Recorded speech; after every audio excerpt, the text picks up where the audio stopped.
My DBOE word is a bit low. Can't be captured.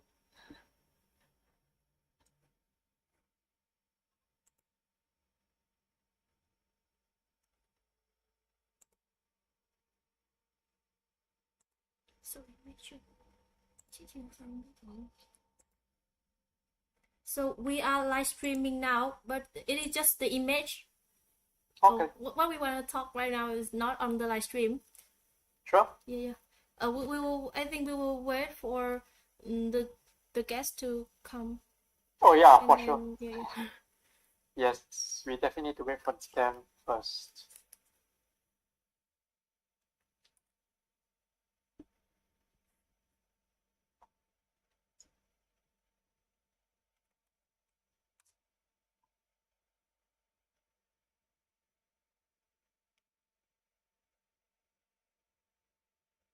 Bin is saying there's an echo.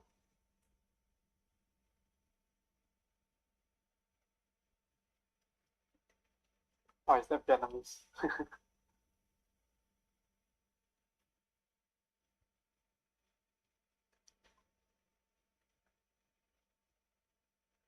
Sorry, Miss Joan. From now on, we cannot talk anymore. I cannot talk. You still can. Yeah. So okay. I will turn off my microphone because okay. Yeah. Thank you so much.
Hey, Jonathan. Hey, hi, Lorenzo. How are you?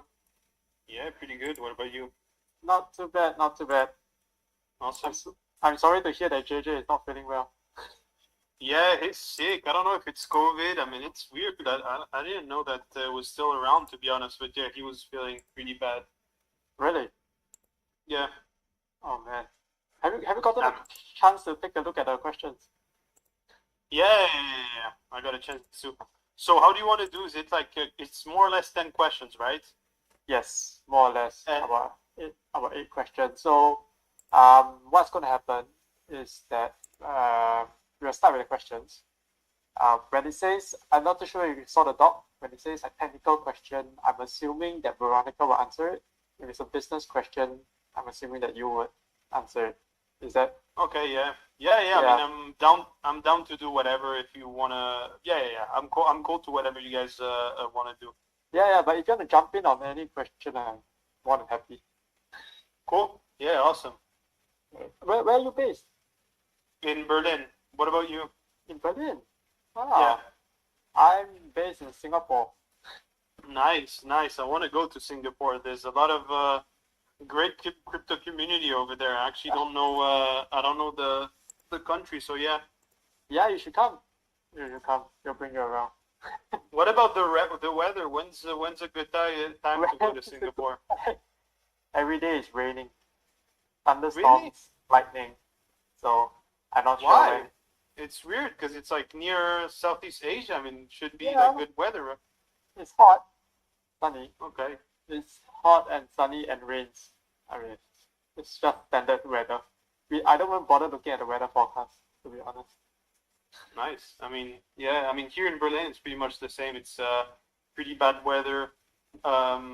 Besides, basically, like except 2 or 3 months a year, the rest of the year is pretty bad weather. To be honest. All right. Yeah. Do you know Veronica? I'm curious.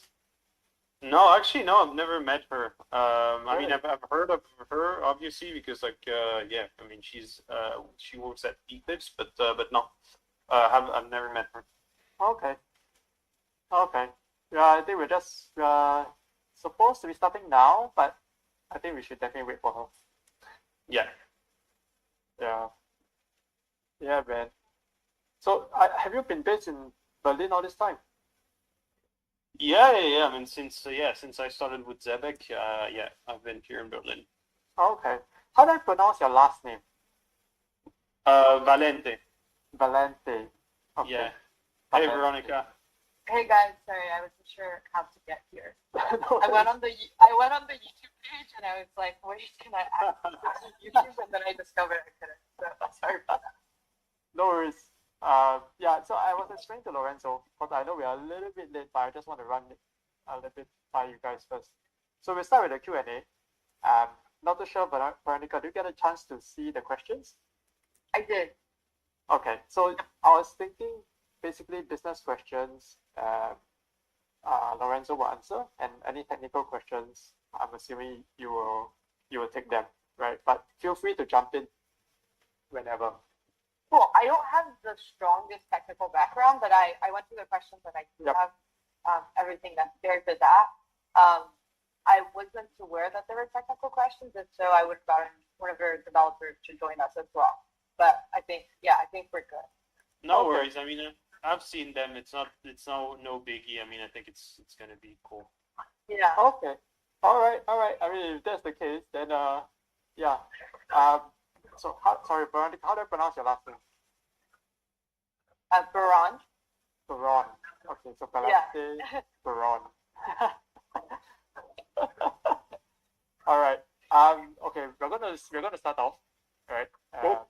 The live stream will be there'll be a lag in the live stream. So if you are looking at the live stream, you will not hear it until about 20 seconds later. Right? But we will start.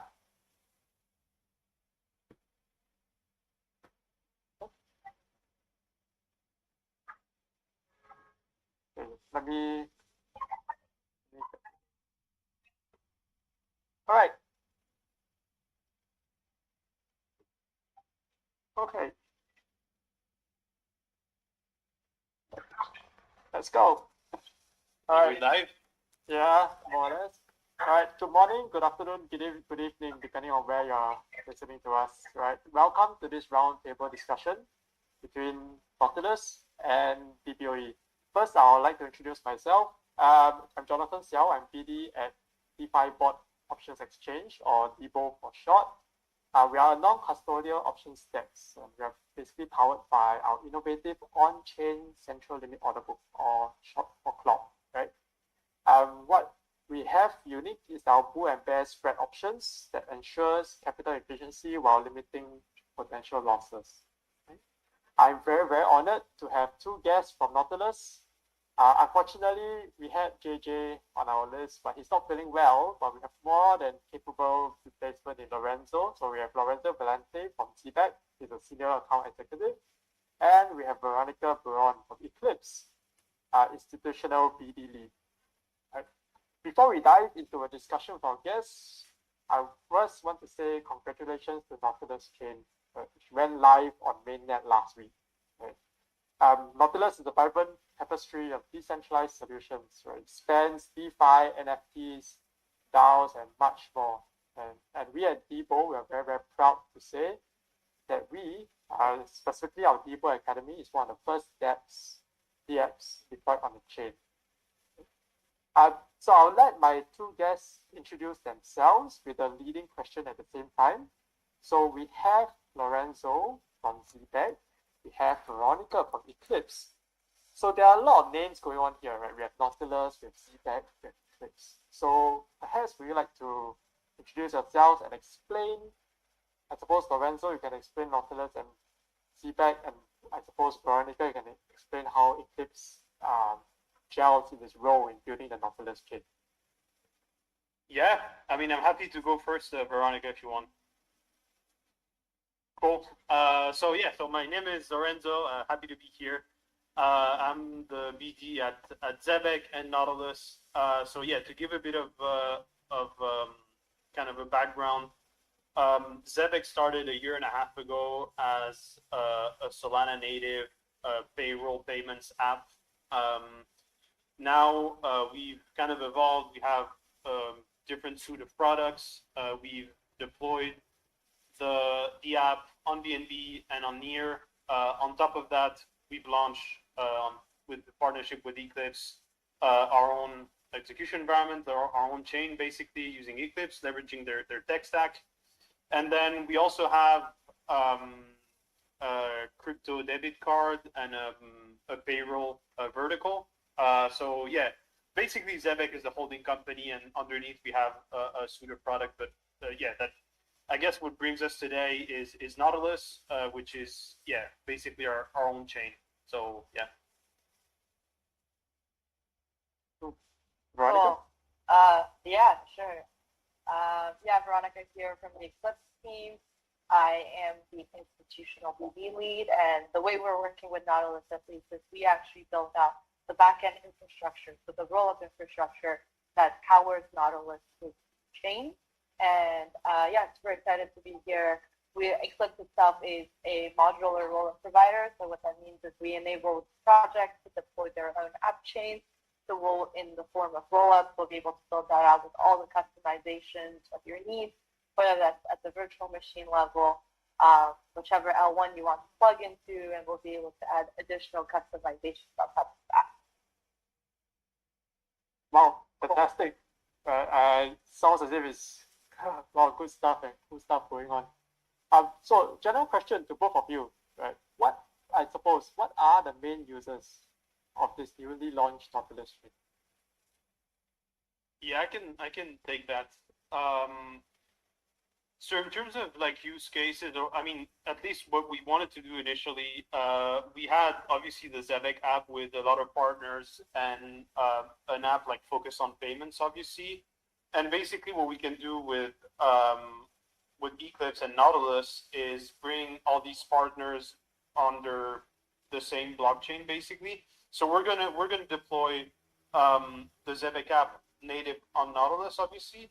But on top of that, I mean, as Veronica said, we the rollup that that Eclipse is building, it's a general smart contract platform, right? So you can come and deploy an AMM, a money market, a perps exchange, whatever you really want to do. And so obviously with that in mind, and we have we have many partners, and so obviously we're onboarding any type of projects. And so in terms of use cases, I mean, we have DEXs, we have a perps exchange, we have NFT marketplace. So any type of use case you can do on Optimism, on Arbitrum, or on your sovereign basically app chain, you can do it on Nautilus. Right. Cool. I see that you guys have onboarded a lot of partners very recently, right? And we are very excited as well to be part of this ecosystem, right? So I suppose my next question is that we are told that Nautilus is as secure as Ethereum and as fast as Solana, right? But I suppose either one of you explain in layman's terms, why is it possible for Nautilus to achieve? Yeah, I can go ahead and take that. So the way we built out the Nautilus chain backend, right, is that Nautilus currently, in terms of virtual machine or language, programming language it's running on, is that it's using a custom virtual machine that we built in-house that we got inspiration from the XVM, so the Solana C-level virtual machine, and it has a custom EVM precompiled built on top of it. So basically, it's a faster version of EVM. So that's why, at the same time, we're leveraging Ethereum security because granted, Nautilus is an EVM chain, but it's also powered by the speed of Solana. Well, that's really cool. I mean, it's one of the biggest reasons why we have moved our DBOE Academy on to Nautilus in the first place, right? It's for the speed and it's for the security as well. So I'm just curious, right? What do you think? What do you guys think are the obstacles for higher and faster Web3 adoptions? Yeah, I can take that first. So for a faster and like basically mainstream adoption of Web3 in general, I mean, yeah, it's a good question. I think there are a couple of things. I would say custody is a big pain point right now, still in crypto.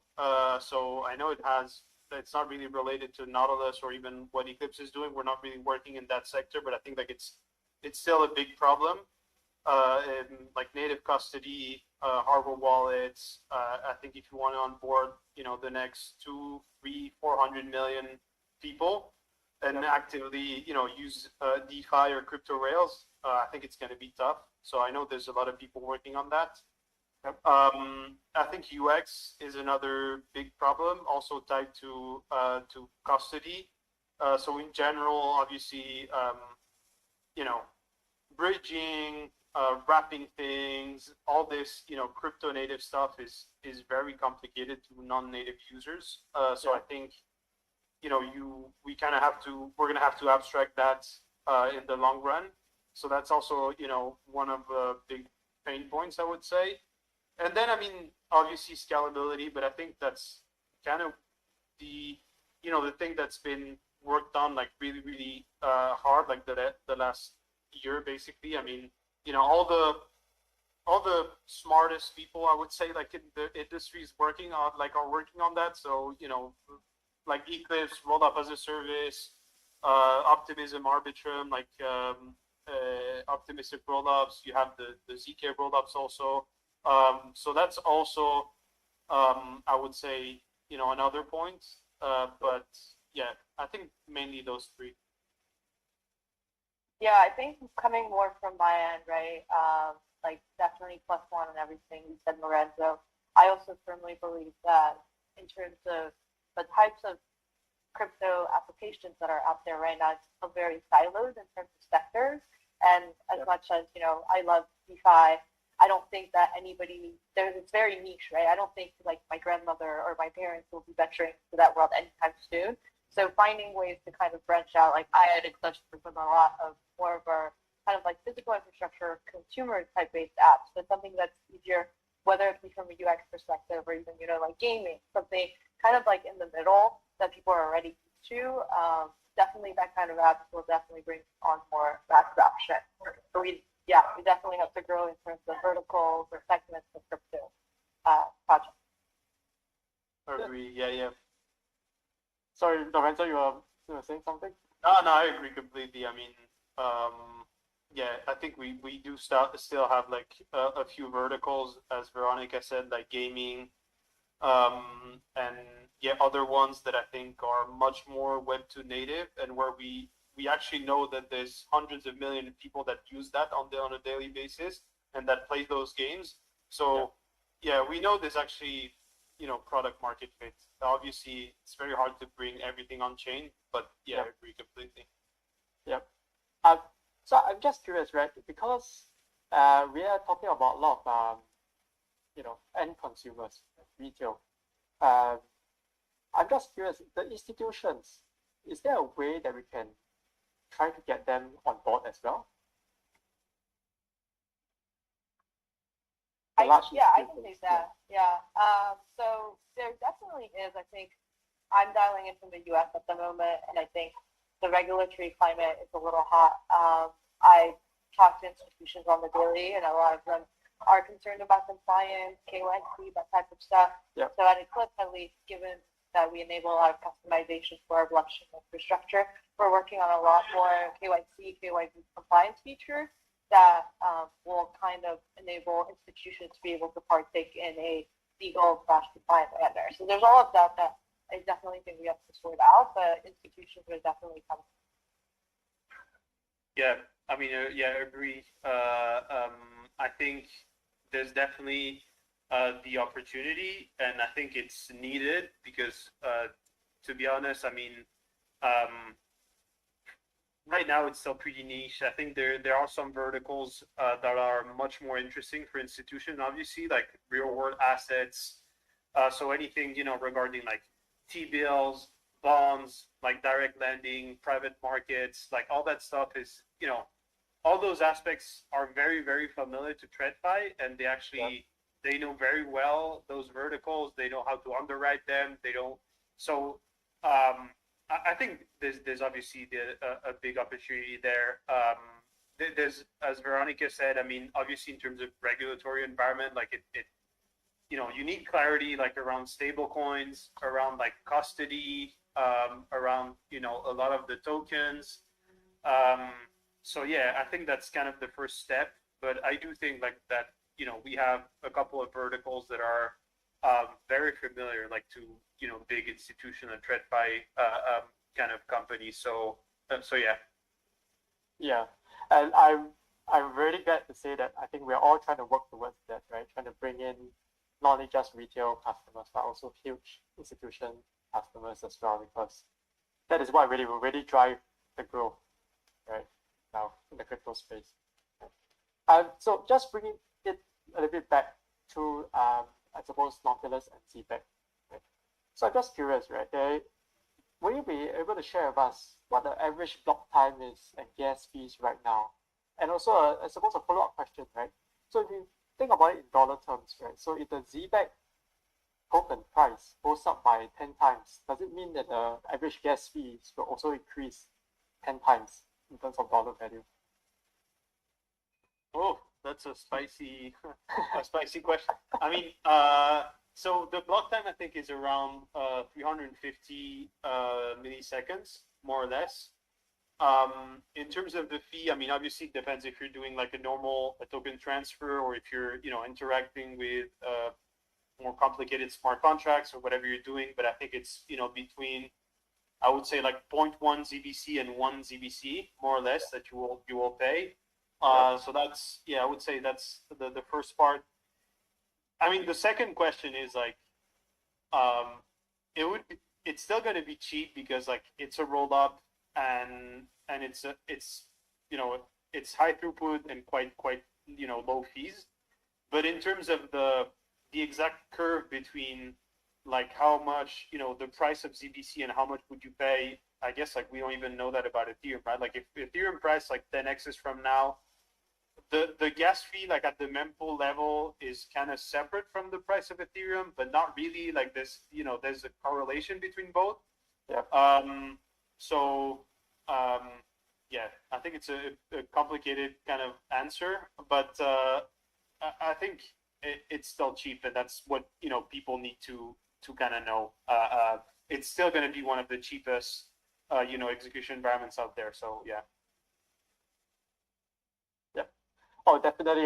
We also think that it's going to be one of the cheapest as well. That's why we are on Nautilus, right? And definitely the high throughput is something that we are looking out for. Right? So a little bit more on the Zebec token. Right? Will you be able to share with the wider community, our community, your community, on what we can actually do with the Zebec token? Can we actually stake it, or can we do something else with it? Or is there any other upcoming feature in the pipeline? Yeah, it's a good question. So it's still in the works, so can't say a lot. But right now, I mean, we have a few programs with exchanges where you could stake, ZBC and get rewards, but you can basically get yield. We have a native one at with Zebec. So for now, it's still a bit a bit complicated. You have to wrap ZBC and then bridge it to Nautilus and stake it on the website. So I'll give the links later if you want, but we have a couple of you have a couple of ways to get yield on ZBC. So yeah, for now I guess that's all I can say, but yeah, there are a couple of ways. Cool. I want to bring it back to Nautilus, right? So I think it's a question for both of you. Are there any plans going forward for Nautilus in the next couple of months to a year?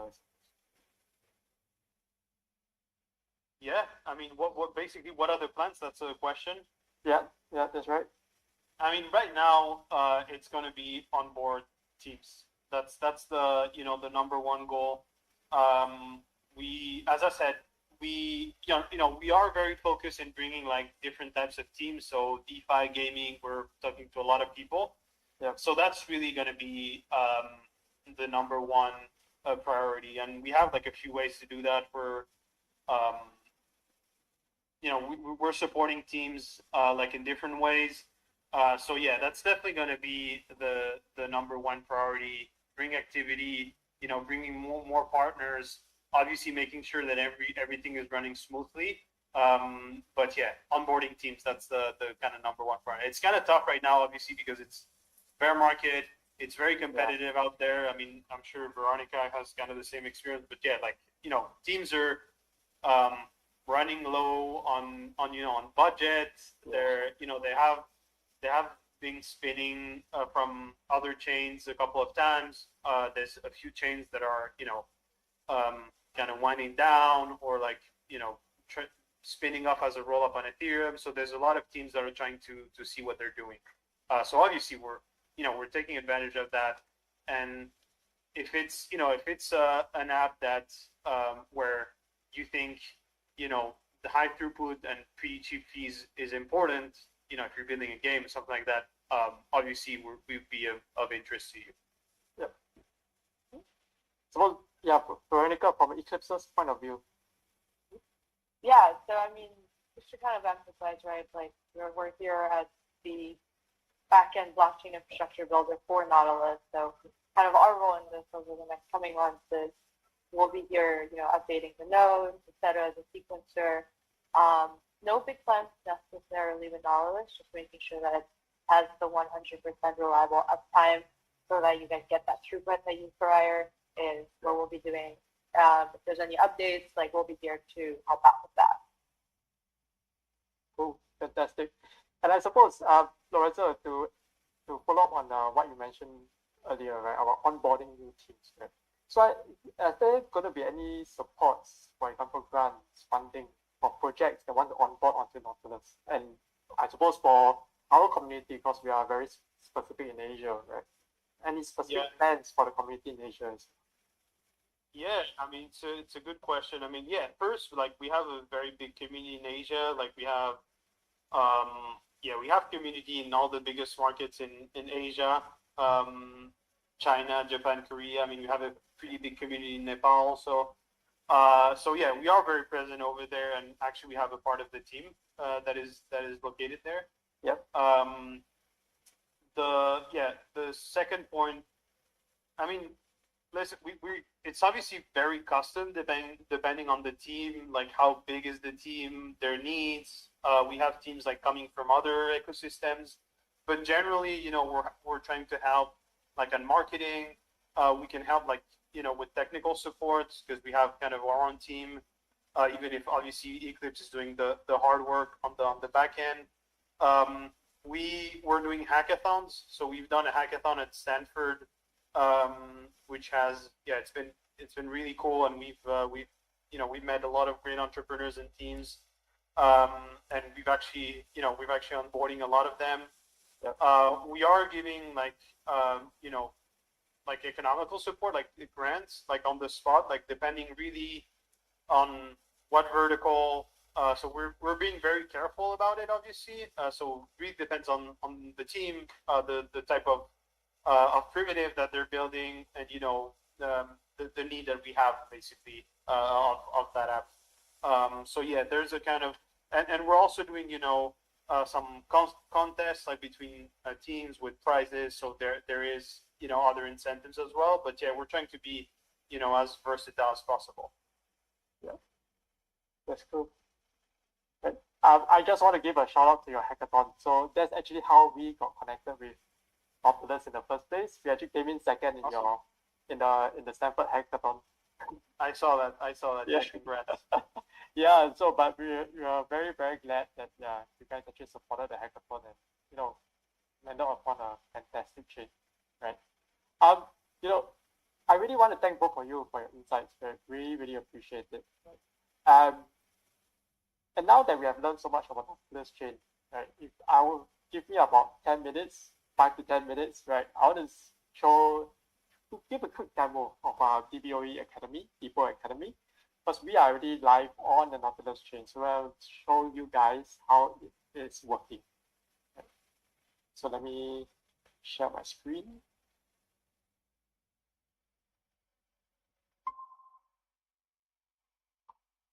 All right. Okay, so this is the website. If you go to dboe.exchange, you will see that there are a couple of choices. You just connect to the Nautilus chain. Once you connect your wallet, right, you will see that there is a quick intro about DBOE and the structures that we did. Right. It has some kind of instructions there. There's also an on-web tutorial that you can click on. And once you finish clicking on those, you will see this the landing page of DBOE Academy. Top right-hand corner, you will see that there are languages, 5 languages that we support at the moment. Of course, we'll add more as we go on. Make sure that you're connected to the Nautilus chain. And this is something that I want to emphasize. This is the faucets. Right? We are giving away NUSD and Zebec, right? 10,000 NUSD and 5 to 10 Zebecs per user to get you started on your journey. Right? Once you connect your wallet with us, we will give you this for free. Okay? And we are working on a program such that in the future you can swap your profit into DBOE tokens. Okay, so I want to highly encourage all of you to connect with us and get your free tokens. So in terms of trading, okay, once you have your necessary tokens, you can choose your desired underlying. In this case, we have ETH. You can actually see the underlying market itself. So the actually ETH market and see how is it going in the past like 1 hour, 1 day. Okay. So there are a couple of structures that we have listed. Right. So for example, I'm choosing the strike of 1,670. You can see the P&L chart. This is what makes DBOE special. We are listing bull and bear spreads. Right? So you can see that the profits and losses are actually capped. Right? So it's not like a naked call option or naked put option. So you can look at a P&L chart. It will show you your P&L based on expiry price. Okay? Price at expiry. Okay? Now for the more quantitative users among us, you can use the online DBOE pricer. This will show you the price depending on the strike and your vol assumptions. So you can enter the strike, you can enter the target strike, put in the spots, put in the volatility that you are assuming, and once you hit price, you will see what the prices should be. Okay. One thing I want to say, these are theoretical reference prices based on Black-Scholes. Right, so just take them as reference prices. Okay, so once you have decided what you want to trade, right, you can put in the order on the bottom right-hand corner of your screen. So in this case, I want to buy the option, call option on a 1,670 strike. So I'm going to put in a notion of 20. Okay. You can see that I will be buying this at a market price. So what I'm looking at is the lowest ask price at the moment. So on the left-hand side, you can see the order book. Right, this is top of order book. On the right-hand side, you can see the depth, right, the order book depth. Okay. And one thing I want to emphasize as well, we have managed to get the order book on chain, so everything is done on chain. Okay. So once you press send order, right, it will take a little bit of time to process. But you need some Zebec tokens to do these orders as well. That's why we are giving out Zebec tokens for free. Okay. So once you see that you have sent the order, and once it's processed, right, you actually can see your position at the bottom of the screen. I know it takes some time to process, so I'm gonna let it, oh, there you go. Right, send order success. Okay, and once that's done, you can actually see the positions at the bottom. Okay, so now let's say I want to buy another option. Right, the strike of 1,660. Again, you can see the order book depth on the right hand side.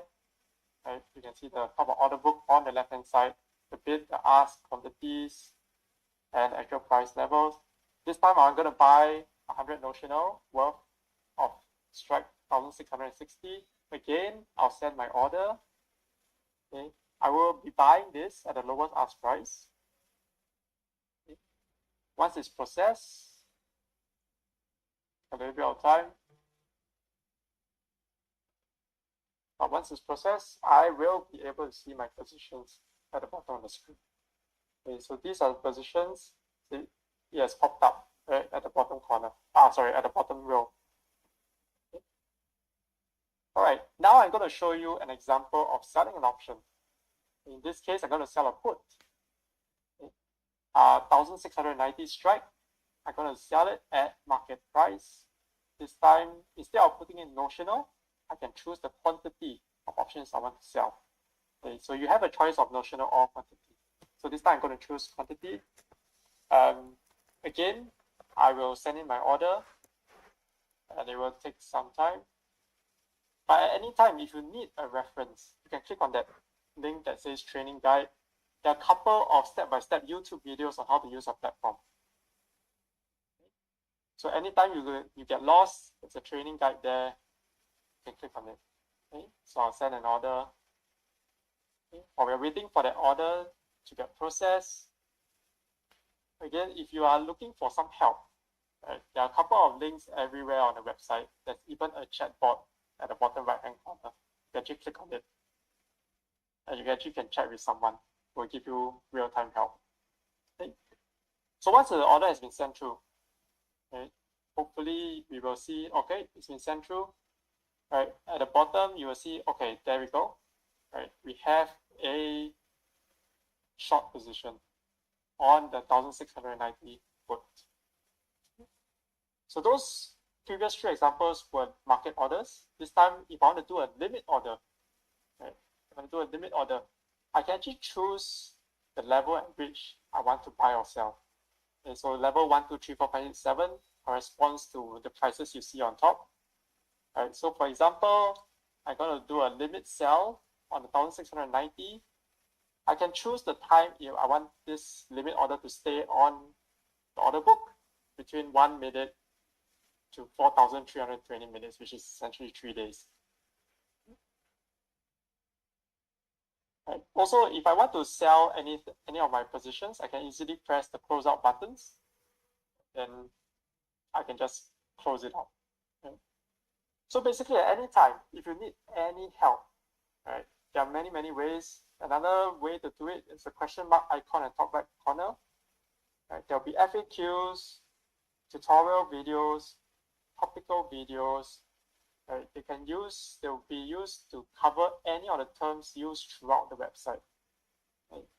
So I know there are many terms. It can be a little bit daunting, right, but if you look at it, site, price level, amount, timestamps, all these different buttons, ask implied vol, bid implied vol, bid quantity, ask quantity, all these can be used, can be referred to. Okay. And one thing I want to say, highlight, is our referral program as well. I remember I mentioned we're giving away free NUSD and Zebec tokens. Okay, the more people you refer, the more tokens you get. And this time we are getting people tokens as well. Okay. So I want to encourage all of you to use our try it out. Right? Academy, there's no real money involved. Right? So please try it out. And I hope to see all of you using our platform. Okay. So hopefully that will give all of you guys a good overview of what we have managed to get on to the Nautilus chain. So the whole thing you saw just now, the whole DBOE Academy, all its supporting functions are all live on the Nautilus chain at this moment. Okay. And with that, I would like to thank my two guests and all of you for tuning in. Right? Without the Nautilus chain, without Zebec, without Eclipse, we couldn't have done all this. Right? So thank you all. Please check out our website, social media accounts of Nautilus, as well as DBOE, and have a good day or good night ahead. Right. Thanks, Lorenzo. Thanks, Veronica. I hope to see you guys soon. Everybody. Right. If you ever Thank do you come so to much. Singapore, right, just hit us out. I'm sure we'll bring you out and have a good time. Right, Sure. thanks all. Cheers. Ciao, ciao. Bye.